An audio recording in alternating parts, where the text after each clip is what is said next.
Hey everybody, welcome to this video. This one is the second of a series on kind of the tools of the philosopher, the things that philosophers can do to ensure they are being reasonable.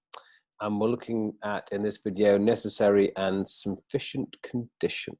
Okay, so necessary and sufficient conditions are basically the philosopher's solution to the difficult problem of trying to define things. Okay, so if you think about ordinary objects or common concepts and you try to define those things, it's actually very tricky, right? So if you think about chair or game or person, and you try and define those, then you'll find pretty quickly that that's not very easy, right? And in fact, I encourage you to pause the video and try and define chair, try and define game, try and define person. And in doing so, remember that when we define things, what we want to do is include all the things by that definition that we believe are that thing, but also exclude the things we believe are not that thing, right? So obviously if we took chair and we just said, well, a chair is a four-legged object, right? That includes far too many things which we don't believe are chairs, okay? Similarly, if we said, well, a game is any activity that involves dice, that is far too specific and excludes many things that we want to call a game, right? So all that to say that defining things is tricky, and so the philosopher tries to do that by employing this idea of necessary and sufficient conditions. Okay, as I say, if you want to pause the video right now and try and define those things for fun, feel free. If you think you've got a particularly good one that holds up to analysis, then post it on the discussion board or email it to me. I'll be interested to see it. And of course, going back, the frame for this, of course, is continuing this idea of philosophy is the process of finding what things are reasonable to believe, and what we're saying here is only reasonable to make claims about things if we're consistent and clear in defining those things or that thing. Okay, so necessary and sufficient conditions. You may at this point have read the book about this, you may not have done, you may be clear on this, you may be confused on this, and this is one of those concepts which can be a bit tricky for students, right? And if you find this tricky, then don't panic, it's not the be all end all, and looking at it in a dry way just in of itself can get a bit confusing. As we'll see in the next couple of slides, applying it to examples is what really matters, and often is the thing that makes it clear. But let's just see what they mean officially, and then we'll look at some examples. So when we say Q is necessary for P, what we mean is in order to have P, you must have Q, right? If Q is necessary for P, P cannot exist without Q. No Q, no P, right? However, if we say P is sufficient for Q, what we mean is that if P being true guarantees Q is true. If we have P, we definitely have Q, right? If you have P, you definitely have Q. That is a sufficient condition. Sounds confusing, random. As I say, don't panic. Let's look at some examples and that'll help clear it up, and then you can do some practice questions and I'll go through those on this video. So again, not the be all end all, but let's just see some examples. So let's think about a car, an automobile, right? And all the things you need for that car to function. What we might say, let me move myself out of the way a little bit. What we might say is having an engine is a necessary condition for being a functioning car. That is, you need a functioning engine to have a functioning car, right? Without a functioning engine, you cannot have a functioning car. So an engine, and I guess I should have been clear in saying a functioning engine, but a functioning engine is a necessary condition to being a functioning car, because no engine, no car. Functioning, okay? However, it is not true to say that having a functioning engine is a sufficient condition for having, my goodness, sufficient, it is not true to say having a functioning engine is a sufficient condition for having a functioning car, because you need other things for the car to function, right? If I have a functioning engine in my hand, right, I don't have a functioning car, unless I've also got functioning wheels and the transmission's working and the tires are pumped up and all that kind of stuff. So just having the functioning engine does not guarantee I have a functioning car. But it's necessary to have a functioning engine to have a functioning car. Okay, look at another example. Oop. Again, I'm going to move myself back up here. So thinking about chocolate bars and food. So being a chocolate bar is a sufficient condition for being food. That is, what that's saying is, if I have a chocolate bar in my hand, I always have food. Okay, because obviously chocolate bar is an example of food. So having a chocolate bar is a sufficient condition for having food. I have chocolate, I have food. However, being a chocolate bar is not a necessary condition for being food. If I want food, I do not need to have chocolate. I could have banana or a bowl of soup or a sandwich or whatever, right? So being a chocolate bar is not a necessary condition for being food. But being a chocolate bar is a sufficient condition for being food.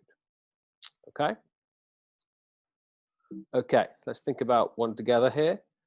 Smurfs, I don't know if they are in your world. They were big when I was growing up, and I think they made a comeback. So the question, and I'm going to give you a few moments to think about this, is being blue a necessary condition for being a Smurf?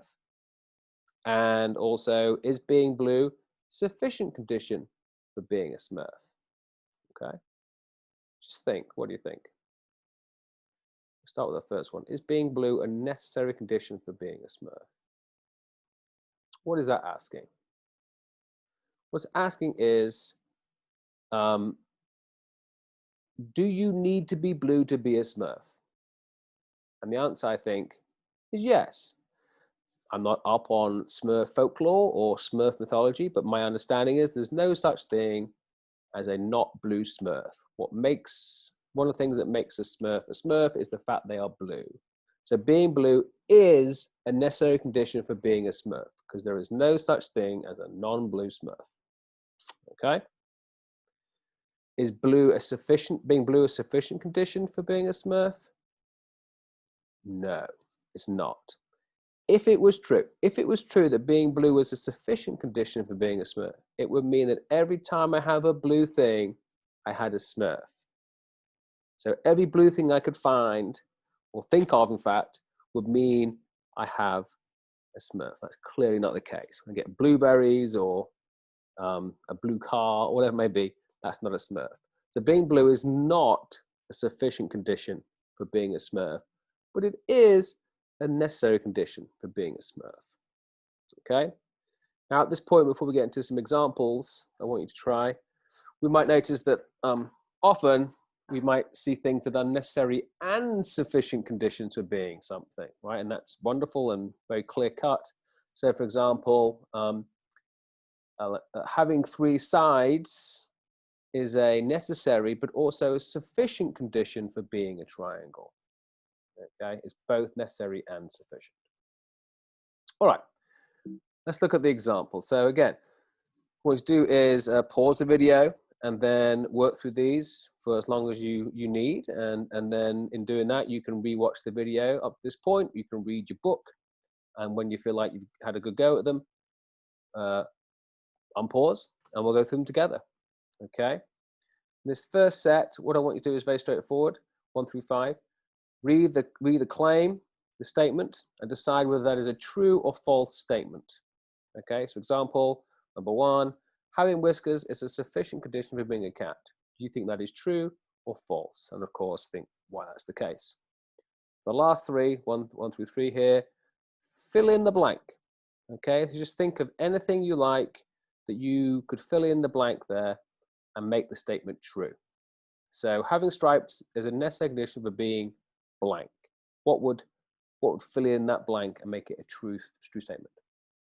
Okay, as I say, pause the video now, work through these, and come back when you're done. Okay, welcome back. Let's go through these.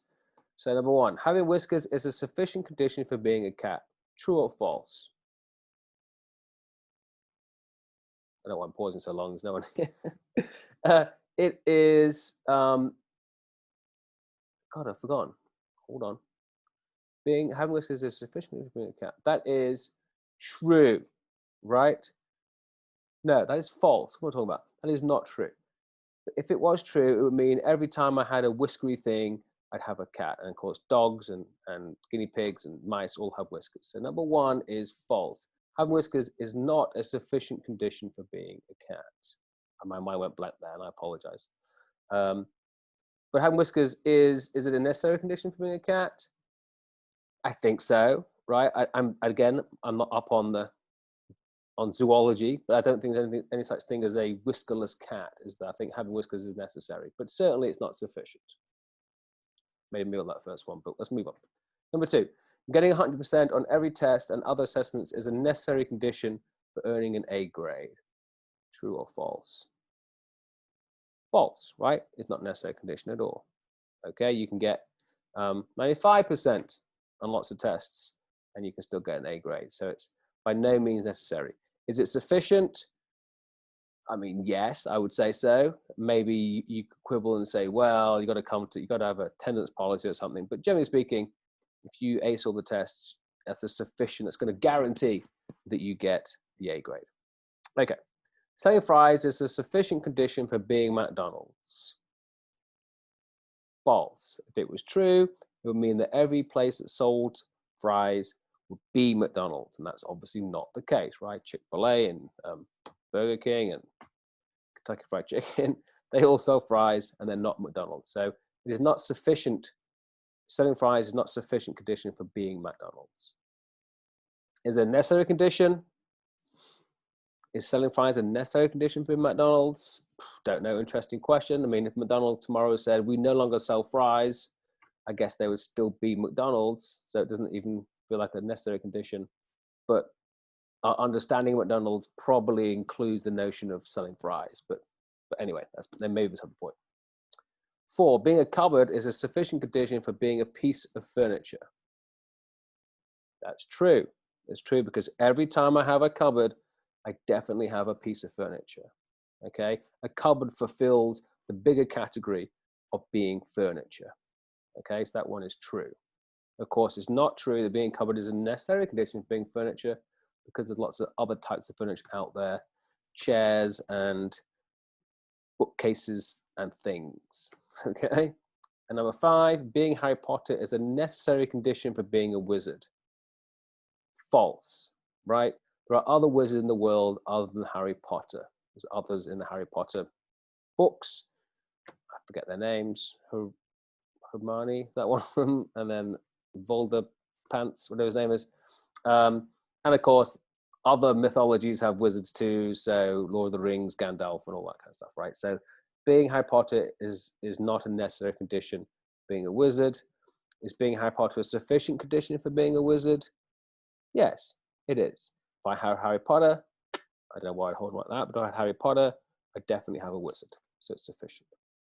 Okay, 1 through 3. You could have obviously filled these in with lots of different things, but let's go through and understand what's going on, and I'll give you some examples that might work. So number 1, having stripes is a necessary condition for being blank.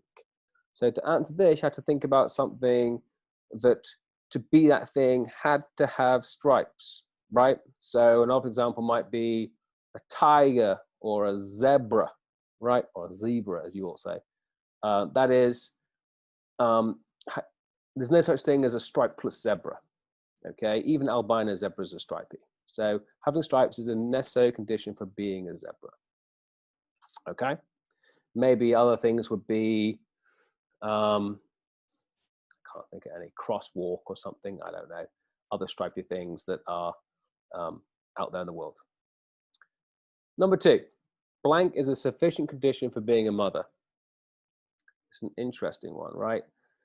So I think, obviously, birthing a child is a sufficient condition for being a mother. That is, if I birth a child, I am definitely a mother. Okay? If I birth a child, I'm definitely a mother. Now, we might look at this more carefully and say, well, is birthing a child a necessary condition for being a mother? Biologically speaking, perhaps, but in our understanding of mother, you certainly would probably argue, I'd imagine, that you can adopt and you be a mother, right? So birthing is not a necessary condition for being a mother, probably, but it is a sufficient condition. If I birth a baby, then I'm a mother. Okay. And lastly, being human is a necessary condition for blank. And there's a very, very long list of things you could put in there. Anything from being president of the United States to driving a car, from being in this class to getting legally married, and so on and so forth. So there's a whole lot of things that being human is a necessary condition for. Okay, pause there. Hopefully that helped. And of course, if you have questions, email me or post the forum. There's other videos in this section that you can watch about this, and they're pretty good too. So I'd watch those also. Okay, there you go. See you next time.